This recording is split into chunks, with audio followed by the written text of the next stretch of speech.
अगर आप low feel कर रहे हो, अगर किसी काम में आपका मन नहीं लग रहा है, तो यकीन करो आज की इस वीडियो से आपको काफ़ी ज़्यादा हिम्मत मिलेगी। नमस्कार दोस्तों, मैं हूँ श्रावण। आप देख रहे हो श्रावण की बातें और आज मेरी बातों से आपको काफ़ी हेल्प होने वाली है। कई बार अटैचमेंट के वजह से हम काफ़ी ज़्यादा दुखी हो जाते हैं। आज 10 दिन हुए हैं किसी से बात करने को, लेकिन उस 10 दिन में हम काफ़ी अटैच हो गए हैं, या फिर हम 6 महीने से किसी से बात कर रहे हैं और उनसे हम इतने ज़्यादा अटैच हो गए हैं कि अगर एक दिन उनसे बात नहीं हुई तो हम दुखी हो जाएंगे। अगर एक दिन उन्होंने इग्नोर कर दिया तो हम दुखी हो जाएंगे। एक दिन उन्होंने अच्छे से बात कर दी तो हम काफ़ी ज़्यादा खुश हो जाएंगे, वो इग्नोर कर दिया तो दुखी हो जाएंगे। यानी कि कई बार अटैचमेंट से मूव ऑन करना ज़रूरी होता है।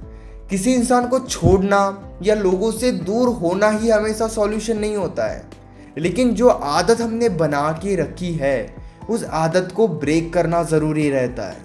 अदरवाइज आप परेशान ही होते रहोगे। आप इस बात को समझने की कोशिश करो। आप हर समय लोगों को अपनी ज़िंदगी से नहीं निकाल सकते, लेकिन आप हर समय अपनी आदत को बदलने की कोशिश कर सकते हो और करनी ही होगी अगर खुश रहना है तो। अटैचमेंट के वजह से हम काफ़ी दुखी हो जाते हैं, एक्सपेक्टेशंस की वजह से हम काफ़ी दुखी हो जाते हैं। जो उम्मीद लगाकर हम बैठते हैं उन उम्मीदों की वजह से हम दुखी हो जाएंगे। उस इंसान ने कहा, अगर आप किसी इंसान से अटैच हो, उस इंसान ने कहा कि आज शाम को हम बात करेंगे और शाम को बात नहीं हुई तो आपकी पूरी रात खराब हो जाएगी इस बारे में सोचते सोचते। तो कई बार इतनी ज़्यादा अटैचमेंट हो जाती है और इतनी ज़्यादा अटैचमेंट की वजह से हम बहुत ज़्यादा दुखी हो जाते हैं। इसीलिए मूव ऑन करना भी सीखो। छोटी छोटी चीज़ों से मूव ऑन करो। आपको पता है कि किसी की आदत लग गई है तो कुछ टाइम के लिए उस इंसान से दूरी बना लो। इंटेंशनली इग्नोर मत करो, लेकिन जो आप उम्मीद लगा कर बैठे हो कि बस बात हो जाए, ये उम्मीद जब तक कम ना हो जाए तब तक उस इंसान से दूरी बना कर रखो। ज़्यादा बातचीत करने की कोशिश मत करो। लेकिन आखिर सवाल तो ये है कि आखिर ऐसा करे कैसे। हम भी भूलना चाहते हैं, हम भी मूव ऑन करना चाहते हैं, लेकिन सवाल है कि आखिर करे कैसे।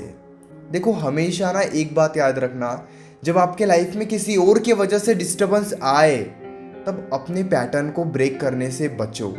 1-2 दिन आप अपने पैटर्न को ब्रेक कर सकते हो। पैटर्न ब्रेक करने का क्या मतलब है? जैसे मान लो आप सुबह 6 बजे उठ रहे हो, फिर ऑफिस जा रहे हो, स्कूल जा रहे हो, कॉलेज जा रहे हो, या जो भी आपका काम है वो आप काम कर रहे हो, ठीक है। और अगर आप किसी इंसान की वजह से डिस्टर्ब हो और आपने अपने पैटर्न को ब्रेक कर दिया, 6 बजे उठ रहे थे, अब 7 बजे उठ रहे हो, स्कूल जाते थे, अब स्कूल जाना बंद कर दिया, 1-2 दिनों की छुट्टी आपने ले ली, या फिर कॉलेज जाते हो, कॉलेज नहीं जा रहे हो, बिजनेस कर रहे हो, बिजनेस में मन नहीं है, स्टडी कर रहे हो, स्टडी में मन नहीं है, तो अगर आप अपने पैटर्न को ब्रेक करोगे तो उनका डिस्टर्बेंस और हावी होते रहेगा। इसीलिए अपने पैटर्न को कभी ब्रेक मत करो। लॉन्ग टाइम के लिए, 1-2 दिनों के लिए आप कर सकते हो डिस्टर्बेंस की वजह से, लेकिन बहुत लॉन्ग टाइम के लिए मत करो। जो आदत आपने बना के रखी है अपने ज़िंदगी में, सुबह कब उठना है, रात को कब सोना है, क्या खाना है, कैसे रहना है, उन बातों को मत भूलो। क्योंकि अगर आपने अपने पैटर्न को फॉलो नहीं किया तो उनका डिस्टर्बेंस आपके ऊपर हावी हो जाएगा। याद रखना, हमेशा कोई दूसरा इंसान नहीं आएगा आपको खुश करने के लिए। कई बार आपको खुद ही कोशिश करनी होगी, कई बार आपको खुद से ही चीज़ों को समझने की कोशिश करनी होगी, और ये सारी बातें काफ़ी ज़्यादा ज़रूरी है। अगर आप इन बातों को नहीं समझोगे, अटैचमेंट की वजह से रोते रहोगे, तो अटैचमेंट भी बढ़ती रहेगी, वो इंसान आपकी वैल्यू भी नहीं करेगा और दूसरे लोगों की वजह से आप हमेशा दुखी रहोगे। इसलिए कई बार आपको थोड़ा मूव ऑन करने के बारे में भी सोचना चाहिए, ये काफ़ी ज़्यादा ज़रूरी है। हमेशा मूव ऑन करने का मतलब ये नहीं होता है कि आप कंप्लीटली उस इंसान को छोड़ के आगे बढ़ो। जो आदत आपने लगा दी है उस आदत को कभी कभी कम करना, उन आदत को बदलना ज़रूरी होता है, और यही आप समझने की कोशिश करो। अगर आप इंस्टाग्राम यूज़ करते हो तो आप मुझे इंस्टाग्राम पे ज़रूर फॉलो कर सकते हो, क्योंकि वहाँ पर 1 मिनट की मैं ऐसी वीडियोस पोस्ट करते रहता हूँ जिस वजह से आपको काफ़ी ज़्यादा हेल्प होगी और इमोशनली आप काफ़ी ज़्यादा स्टेबल भी बनोगे। इस वीडियो को यहाँ तक देखने के लिए आपका दिल से शुक्रिया।